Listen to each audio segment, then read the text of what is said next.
GE Healthcare would like to welcome you to the session Integrating Pet Innovations into Practice. In today's session, two academic visionaries will share how they've integrated pet innovations into clinical practice. Some of the things they'll cover include digital pet detectors, pet image reconstruction with QClear, transitioning to whole-body dynamic pet acquisition, motion correction of pet with motion-free, and the effects of pet timing resolution versus NEC on image resolution. So let's get started. Our first speaker, Dr. Martin Hüllner, is the Deputy Head of Department of Nuclear Medicine and Section Head of PET CT/MR Imaging at University Hospital Zurich in Switzerland. Good morning, good afternoon, good evening, wherever you might be watching this. This is a talk about the digital PET CT discovery, my second generation. My name is Martin Hüllner and I'm working at the University of Zurich. This is my disclosure. I'm receiving study grants and a honorarium from GE Healthcare. This is the outline of today's talk. I'll first talk about digital PET detectors, then some words on PET image reconstruction, followed by dose reduction and/or scan time reduction, and then going on to motion correction with PET using motion-free, then some words on whole body dynamic PET imaging, and then I will talk about the CT assets and about what the techs love most about the discovery MI-Gen2, and then finally some words on the detectoring evolution here in Zurich. The advent of digital PET detectors has been a turn of the tides for PET imaging. There are several advantages of digital PET detectors. They have a much higher intrinsic system sensitivity compared to analog detectors, and they have a better coincidence timing resolution, and they have a comparably low noise, and they're also MR compatible, so you can use them in PET MRI. On the right-hand side, you can see a digital detector and an analog detector. You can see at the first glance that the digital detector is much smaller, and that actually the crystal is the largest part of this digital PET detector, and the photomultiplier is very thin.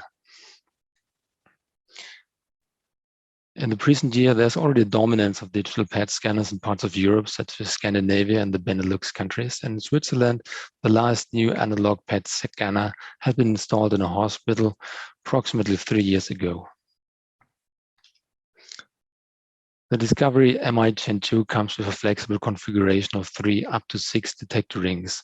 On the left-hand side, you can see the detector array here in the 6-ring configuration with 1, 2, 3, 4, 5, 6 detector blocks. One of them is taken out here. You can see it on the right-hand side. On top, the scintillator crystals with separate light guides and spectral reflectors.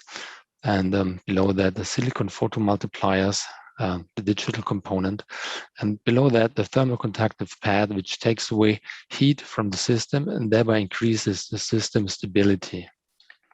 The GE Discovery MI-Gen2 has a high NEMA sensitivity and a high noise equivalent count rate. On the right-hand side, you can see phantoms scanned with analog PET and with digital PET. You can see at one glance that the digital image has way less noise and has a much better definition of cold spots and of hot spots compared to the analog image.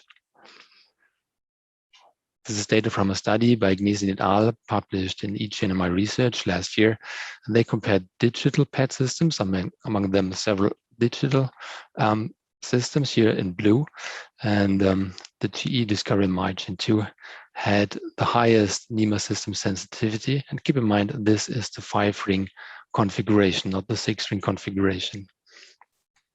How does this now translate into clinical reality? This is a patient with a T-cell lymphoma, and the patient was under complete remission. On the left-hand side, the analog image. On the right-hand side, the digital image. And you can see at the first glance that the digital image has way less noise, has a much better definition of organ contours and also of vessels compared to the analog image. This becomes even more evident if you use non-FDG traces like gallium-68 dotatate, like in this patient with a neuroendocrine tumor. This patient is also in complete remission, so there's no pathologies in here. But you can see that the image, the digital image, has way less noise compared to the analog image, and they have a much better definition of the liver parenchyma and of the small bowel. In the brain, this is actually where functional imaging becomes anatomical again. You can see separate gyri on the digital image, such as the superior frontal gyrus. You can see separate basal ganglia, like the head of the caudate nucleus or the putamen. This was the first study that compared digital PET-CT, digital PET-CT with analog PET-CT. This was work from Bharat et al. From Stanford, and they found that the Discovery MI detects approximately 1/3 more FDG-avid lesions compared to the analog PET. Thereof, approximately half more lymph nodes, approximately 2/3 more lung lesions, and 22% more liver lesions. And this here is a patient with sarcoid. Next topic, PET image reconstruction using QClear. QClear, many of you might be familiar with this topic, is a Bayesian and penalized likelihood reconstruction technique, and it controls the noise as part of the regularization process inside the iterative reconstruction. This here is the penalized likelihood objective function. As you know it, what does QClear do? It adds this term here in the end. This term consists of several items. For example, R as a function of X. This is the penalty that controls the noise. Then you have the beta, also called B value. The beta controls the strength of the regularizing term. And then you can see it's a subtraction. So this reduces the objective function when the noise increases. So it steers the algorithm away from noisy images. And R as a function of X is basically an activity-dependent noise control. Back to clinical images. This is a 64-year-old man with a tonsillar carcinoma. And you can see on the CT image, there's one roundish lymph node in the neck on the right side. And I asked my colleagues, would you call this lymph node a metastasis? Of course, you know that this lymph node is not in the primary lymphatic territory of the tonsil. Looking at the conventional reconstruction, and with conventional, I mean OSEM plus point spread function modeling called Sharp IR by GE Healthcare, they said maybe, probably, I'm going to call this lymph node. Well, looking at QClear, everyone said for sure, I'm going to call this lymph node a metastasis. So the way how we reconstruct the images actually impacts on what we find in the report. Another example here. Our hospital has a large melanoma cohort. This is one of them. This is a 72-year-old man with metastasizing melanoma. The primary tumor was in the foot here. This is a conventional reconstruction. You can see 1, 2, 3, 4 lymph node metastasis in the upper thigh and injury on the left side. Looking at the QClear image, we can see as well those 4 lymph node metastases, but taking a close look, we can see 4 other lesions popping up in the left-sided thigh. And if you magnify that in retrospect, we can also identify them on the conventional reconstruction, but prospectively, this would be somehow hard, whereas it is easy using QClear. 1, 2, 3, 4, one of them was taken out and was confirmed to represent an in-transit metastasis. We did a study on the subject, and we found that QClear detects approximately 40% more in-transit metastasis than the conventional reconstruction with OSEM and PSF. QClear is a full convergence reconstruction technique without the detriment of deteriorating the image quality by noise. It leads to an improvement in PET accuracy by a factor of 2 and also an image quality by a factor of 2. The SUV is higher using QClear than Sharp IR. There are several implications for different radio traces using QClear. You have to take into account that the average positron energy for F18 is comparably low compared to gallium-68, which is approximately 3 times higher. So with these high energy positron traces, you have a longer positron range. Therefore, you have a lower resolution with these high energy positron emitters. This is shown in this Monte Carlo simulation on the right-hand side, where you can see the paths of gallium-68 and F18 in soft tissue and the lung tissue. And the paths are much longer for gallium-68. Another thing that you have to consider is that they in general have a lower positron yield of gallium-68 than for F18, and that the reconstruction design for all clinical PET scanners is optimized for F18 and not for any other radionuclide. There's also different background in the images. For example, you have a higher background with gallium-68 dotatate in the body compared to FDG, or with FDG in the brain compared to the body. So we need different Q-clear beta factors for different radiotraces, for different types of studies, and for different dosage. It's important that you wisely choose the optimal B-value for the exam you're carrying out. This is a patient with hyperpharyngeal carcinoma and lymph node metastasis in the neck on both sides. And then there was this lesion which represented a incidental secondary lung cancer here in the right mid lobe. And you can see it's sort of FDG avid on the 350 image, still on the 450 image, but then it gradually declines and you can't see it anymore on the 1200 images and only very barely on this 800 b-value image. So it's important that you wisely choose the optimal b-value, that you don't miss these small but FDG avid lesions. There's also an impact of dosage. In low dose scans, in general, you have more noise. On the other hand, if you increase the b-value, you decrease the noise. So higher b-values are preferred in so-called low dose scans. This is shown here on the right side. One image reconstructed with B450 and one with B600. The B600 is sort of smoother, and you would be probably more confident with reading this image in clinical routine than the other image here. All this is somewhat subjective, so we did a study on artificial intelligence to get a more objective opinion, and we used a deep neural network, and we found that it detected significantly more small FDG avid, small meaning smaller than 1 centimeter, lung nodules with Q-clear than with sharp IR. So also AI prefers Q-clear. This is shown here in this ROC curve. The green line is for sharp IR, and the blue line is for Q-clear.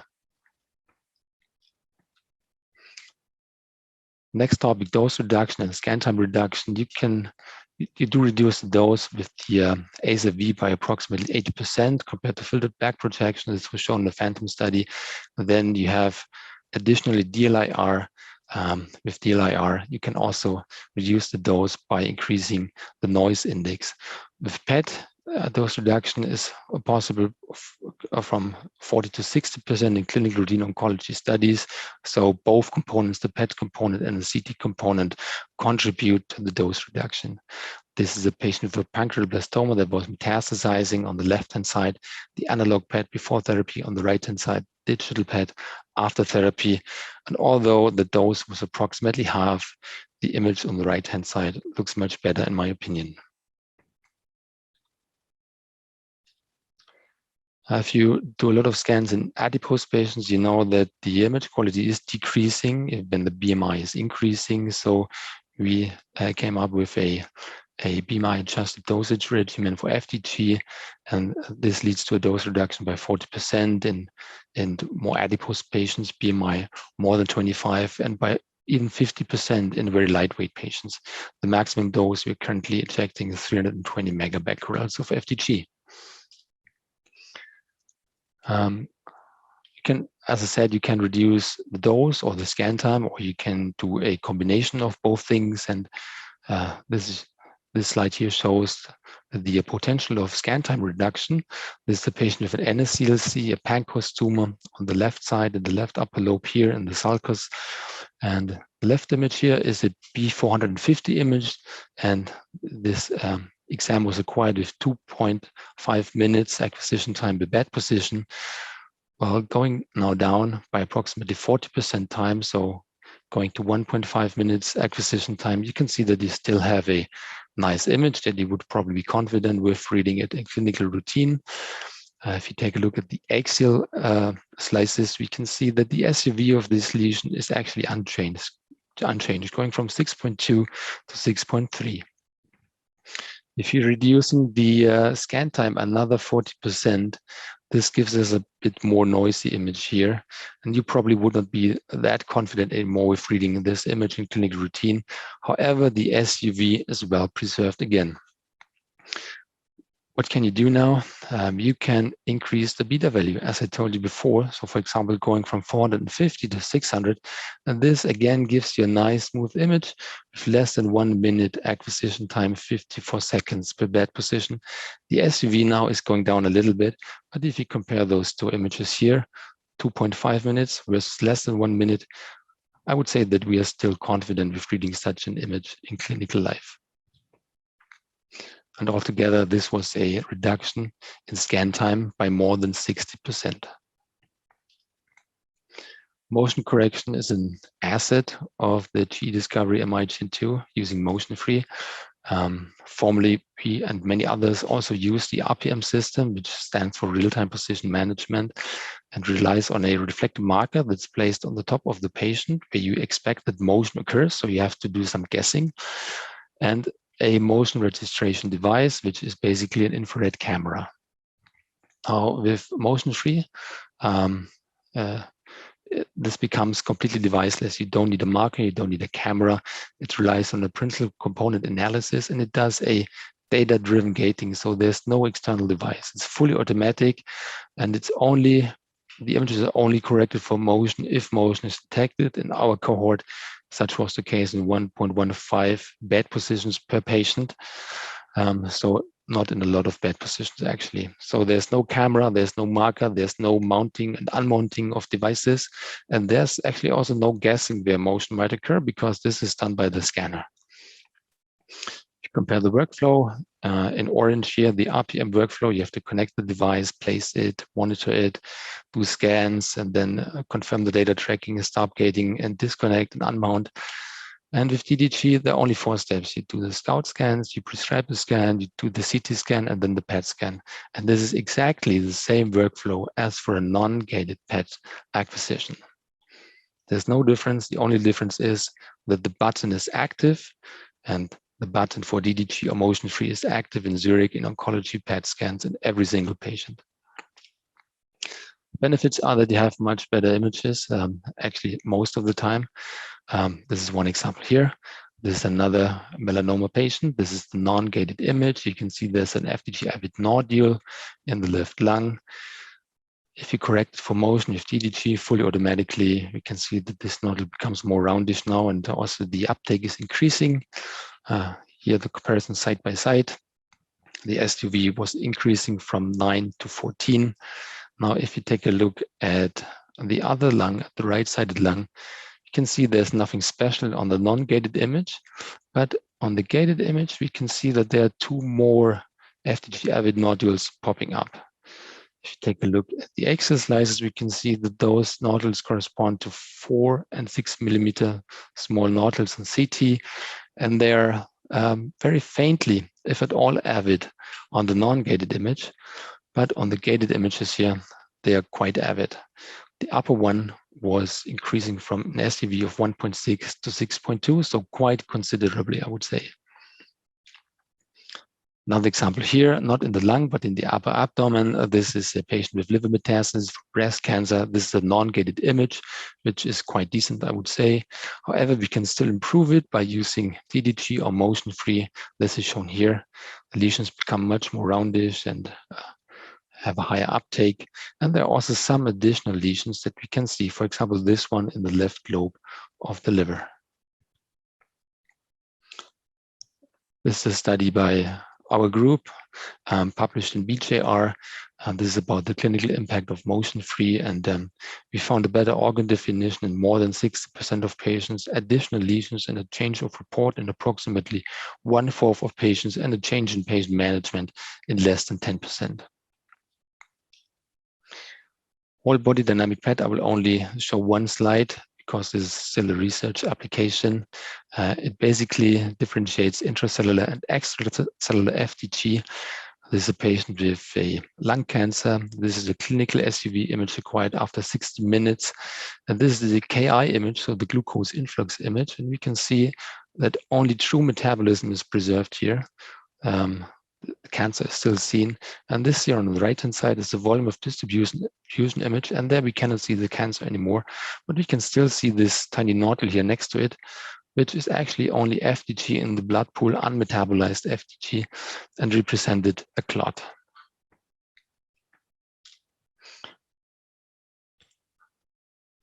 Some words on CT assets that come with this machine.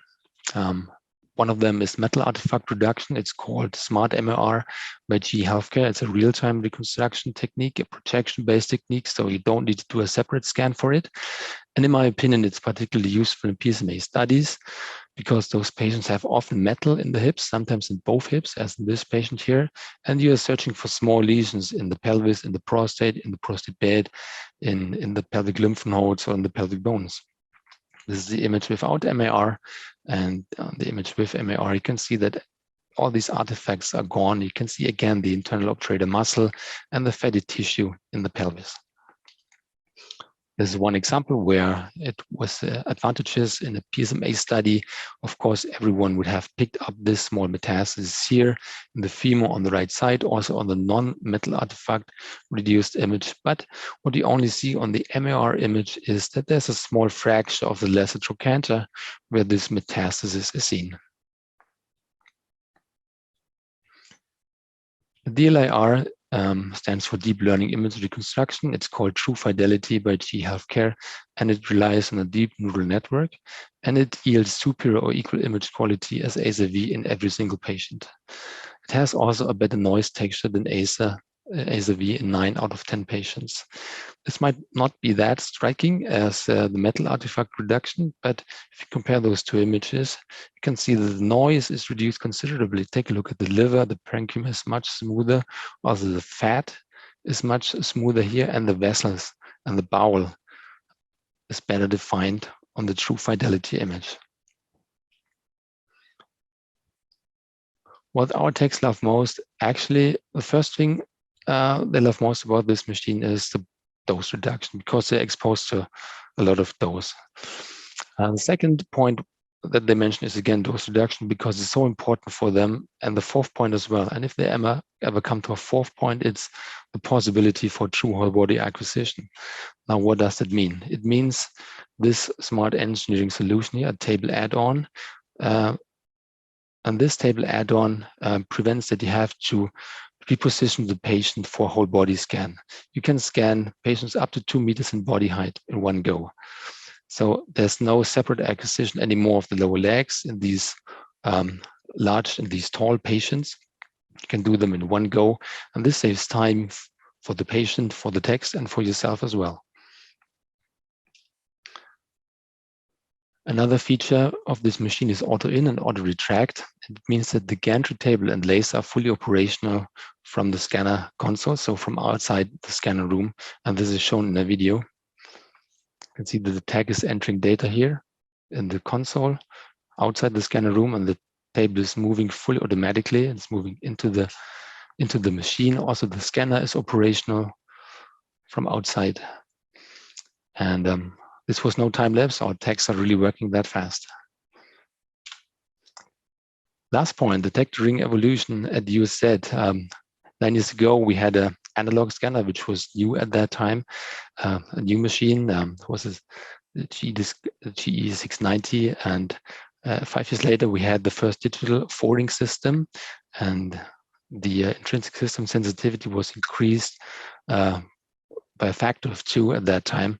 And 1 year later, we had the 5-ring system, and this again brought an increase in system sensitivity, now by approximately 50%. And at the beginning of this year, we installed the first 6-ring system, and this again brought an increase by approximately 50%. And now we have approximately 33 counts per second per kilobecquerel intrinsic system sensitivity.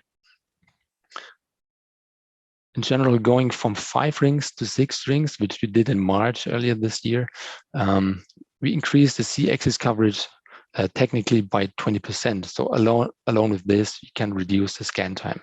However, because these detectors are communicating with each other, we have an increased intrinsic system sensitivity technically by approximately 50%. And this allows you to reduce the scan time and or the dose considerably. And you have also a very nice image quality with this high intrinsic system sensitivity. What we did at UZ was going from 4 rings to 5 rings, reduce the dose by 1/4, and going from 5 rings to 6 rings, we reduced the scan time by 40%. How do these images look in clinical routine. This is a patient with a primary mediastinal seminoma.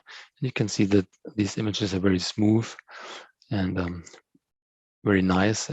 Although also in patients that have tumors that are not very FDG avid, such as this patient with a primary mediastinal tumor and the bone metastasis. In summary, what are the clinical advantages of the GI discovery MI-Gen2? First, Q-Clear, which allows you to adapt for different dosages and for different radiotracers. You have a higher lesion detectability compared to analog scanners, approximately 1/3 higher. You have the possibility to reduce the dose and or the scan time approximately by 60% with the 6-ring system. The system itself is flexible. You can have it with 3, 4, 5, and 6 rings. Motion free is a big asset in my opinion. It's a fully automatic and seamless motion correction technique. And there are other assets that are nice to have, such as metal artifact reduction, true fidelity, true whole body acquisition, auto-in, and whole body dynamic PET is also possible, but is still a research topic. And with these last words, I would like to thank everyone for listening. Thank you, Dr. Hüllner, for highlighting some of the standout features of the Discovery MI-Gen2. Now we're going to Seattle, Washington, to hear Paul Kinahan, PhD, Professor and Vice Chair for Radiology Research at the University of Washington. Hello, I'm Paul Kinahan giving this presentation, and I appreciate your joining this. Some disclaimers and disclosures. The results shared here may not be applicable to all institutions, and results may vary. And this is provided for informational purposes only and does not constitute a representation or guarantee from GE Healthcare. And this work is supported in part by a research grant from GE Healthcare. So let me first start by setting the context on the overall data flow steps impacting PET image quality. And this is the figure on the top going from the left to the right. First is the patient preparation. Next would be the image acquisition, which is what we'll focus on here. Then downstream from that, we have data corrections, image reconstruction, post-processing, and then finally the review and analysis by the physician. And the outcome of this will be the bias, essentially what I would call the bias and variance of clinical decisions. Are they correct? Do they vary widely? Are they correct on average or not? But here, what we're going to focus on specifically within that are the image acquisition effects specific to the PET scanner subset of factors that impact this overall chain. And it's well recognized that two of the main factors are the overall scanner sensitivity, how sensitive is the system, and this is quantified by the noise effective count rate, or NEC, which has been well described for a few decades now. And here the units are the counts, or the number of coincident photon events that are useful, and more is better. That's a key thing, more events. If everything else is the same, a higher NEC is better. The other aspect, key aspect, which is also well recognized, are forms of resolution. And there's 3 forms of resolution. One is timing resolution, another is spatial resolution, and the third is energy resolution. Spatial resolution is well known, that's what we often focus on. But in time of flight imaging, timing resolution is recognized as being very important. And this is quantified or described quantitatively by the time of flight resolution, TOF for short. And the units are picoseconds. And in this case, lower is better. So if you have a lower resolution for timing, what we mean specifically is it's faster timing. And in this talk, we want to compare the results of what is the trade-off between the noise equivalent counts, NEC, and the timing resolution, the time, TOF. And I'll give plenty of examples for that. But just to frame this as a specific question or as a problem statement, if everything else is equal, what is the trade-off between the time of flight resolution and the scanner sensitivity? So this would be for a PET scanner.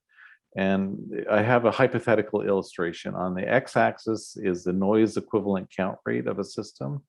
To the left or lower numbers is lower sensitivity. That's not as good. To the right is higher sensitivity, which is preferred. And on the vertical axis is the time of flight resolution. And in this case, it's a little counterintuitive depending on which way you look at it, but a lower time of flight resolution, in other words, a faster resolution is better. And if we expand our resolution or make it broader, then it's worse in that case. And in the bottom right here of this plot, we have a hypothetical ideal system. It has a high NEC rate and a low time of flight rate. So it's better in both categories. But we often encounter the scenario where we have two different systems, such here labeled A and B, and it's a trade-off. One system has higher NEC, system A, but a lower time of flight as compared to system B, which is the opposite. It has a lower NEC, but it has a higher time of flight resolution, or better time of flight resolution, I should say. A lower time of flight is a better resolution. And the real question is, well, which is better? Which one is going to give us better image quality? We know the one in the bottom right, the desired performance, is better, but we don't know about A versus B. So that's the problem statement. And the approach is, this is really aimed essentially at the designers of PET scanners, because once a scanner is built, the performance limits on the sensitivity and the timing resolution are fixed. You can't do better than what's already built into it. So in other words, a key design question is, well, how do we adjust this trade-off? Because there's always trade-offs when you're building the system, including cost. If you want to put more money into it, or keep the cost fixed, or reduce the cost. Typically, to optimize performance, as imaging physicists, we would look at image quality metrics, and a popular one is SNR, or signal to noise ratio. In this study, however, we wanted to focus on detectability. In other words, how well can we detect a cancer or a lesion in a PET image? And we use the well-known receiver operating curve, or ROC, and that's quantified or reduced to a number as the area under the curve. And I'll provide a detailed example or illustration of that in the next slide. Using those metrics, the AUC, which is derived from the ROC, we're going to use calibrated simulations. And so we calibrate it to a PET scanner, as we'll show. And then we can, with simulations, vary things that we can't do with the scanner, because once the scanner is built, we can't change the different parameters on it. But with simulations, that allows us to do what-if experiments. And the phantom that we used in the simulation, so a simulated phantom again, is a variation of the ubiquitous American College Radiology, the PET phantom, which you see on the right here. And this is a standard test object. And we chose that because we've separately shown that we can replicate that in practice. So the goal here is that we could repeat these with actual PET scanners later, but that's not in this report here. So let me talk very briefly about the imaging quality metrics, the area under the curve. And many of you will be familiar with this, so please bear with me. What we can imagine, the process is that we have a bunch of many images where we measure detection. And from the data, we form histograms of detectability measurements. And that's what's shown to the right here. We see the green and red curves. Red curves represent whatever it is we're measuring for detection, and red is where there is no lesion or no object, and green is where there is an object. So they're called positives and negatives, or cases and controls, and so forth. The case on the left here in the top that shows the negatives and positives, there's a clear separation between the negatives and positives. So we can perfectly determine if something is in the image or not. In other words, a lesion or a cancer. The image on the far right, they totally overlap. And so there is no way of telling if any one image, if we get a measurement, if it represents a positive or negative. So the case on the far left, where they're completely separated, and the case on the far right, where they completely overlap, are not useful at all, because they doesn't provide us any information. Of course, we would like the case on the left, but those systems are impossible to build for a variety of reasons. What we end up with is a situation in the center where there is some separation in the values that we measure for negative cases and the values we measure for positive cases, but there's also some overlap, and that's what leads to false positives and false negatives. And then these data are converted into the receiver operating characteristic curve, or ROC curve, and we plot the false positive rate versus the true positive rate, and we get these curves. And let me just start with the one in the bottom middle, because that's the easiest to understand.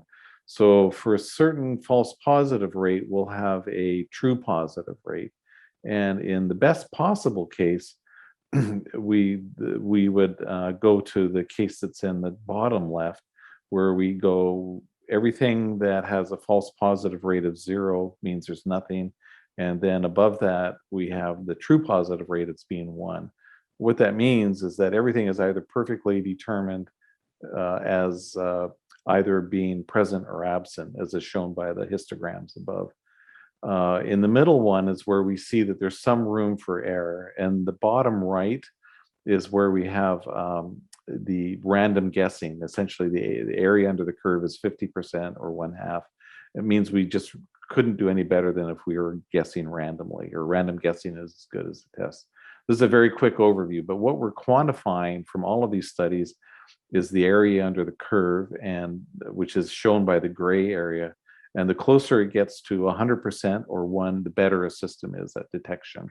In other words, classifying something as being there or not there. Let me show you the phantom that we use. So this is the what a PET phantom image a PET image of the phantom looks like, and you can see some hot rods with the darker circles, and then the warm area in between, where we have regions of interest indicated by blue circles that are over the rods of increased activities, and we have the orange or red circles over the regions of background activities. And from these regions of interest, ROIs, we compute this D prime metric. It's shown up in the top right, and this is a well-established measure of detectability. And the values of the D values are shown, the histogram values are shown of the ROIs are shown on the right, like the curves on the previous slide. And then from these, we can calculate the area under the curve shown by the AUC using this formula. And then the last thing I wanted to mention is we varied the rod diameters and the contrast levels to deliberately make this challenging. And what we did is we did simulations of the phantom, and then we matched it to measured data. And the results in the bottom right show measured sinograms of the phantom from a physical phantom with the Discovery MI 5-ring scanner that we have at our site versus what we simulated. There's a slight curvature because of the imperfect centering, but you can see there's a very strong resemblance in the underlying data.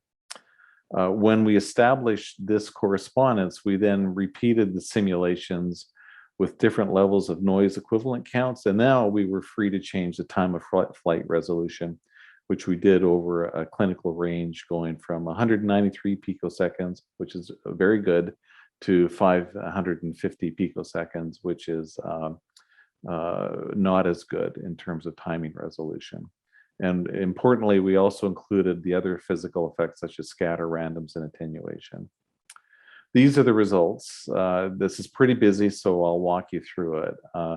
What we have are clusters for the different rod diameters. You'll see the 6 different rod diameters going from 4.8 millimeters to 1.2.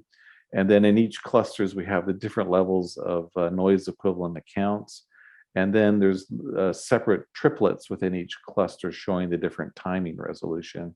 And for each of those, we have the area under the curve for the detectability ranging from 0.5 to 1. And then we also have standard errors measured from repeated repeated measurements, I mean. And then what we see are the expected trends. As the rod diameters get larger, detectability increases, which is good. As the counts increase, as we go from within each cluster, we go from 48 to 240 million counts, the detectability increases as expected. And finally, within each triplet, the timing resolution is improving from 550 picoseconds to 193 picoseconds, and we see an improvement as well. And as expected, we're showing that the improved time of flight resolution improves detectability as expected. So essentially, the summary of this is that as a sanity check, it's working well. We have a good representation and everything's behaving as expected. So given this, then we wanted to characterize the trade-offs. Go back to our question. How do we compare the time of flight and noise equivalent count trade-offs? To do this, we tabulated the values. We measured the detectability as a function of both the timing information, timing resolution, and the noise equivalent counts. This is the same data. This is a subset of the data shown on the previous slide. Oops, sorry. And then from that, we can interpolate a continuous grid of how the values would change as a function of noise equivalent counts on the x-axis again, and the timing resolution on the y-axis, like we started off with. Now the color here is the area under the curve going from dark red using a hot metal scale to white, and with brighter colors or lighter colors being improvements. And then from this object, we can then take the step where we can produce isocontours on the surface. In other words, the contours you see projected on the bottom here in step 3 is a contour of equivalent detectability showing the trade-offs between noise equivalent counts and the timing resolution for a fixed level of detectability. And there's a sample curve showing on the very far right here, showing that there's a sort of a linear relationship in some cases between the timing resolution and the noise equivalent counts for equal levels of detectability.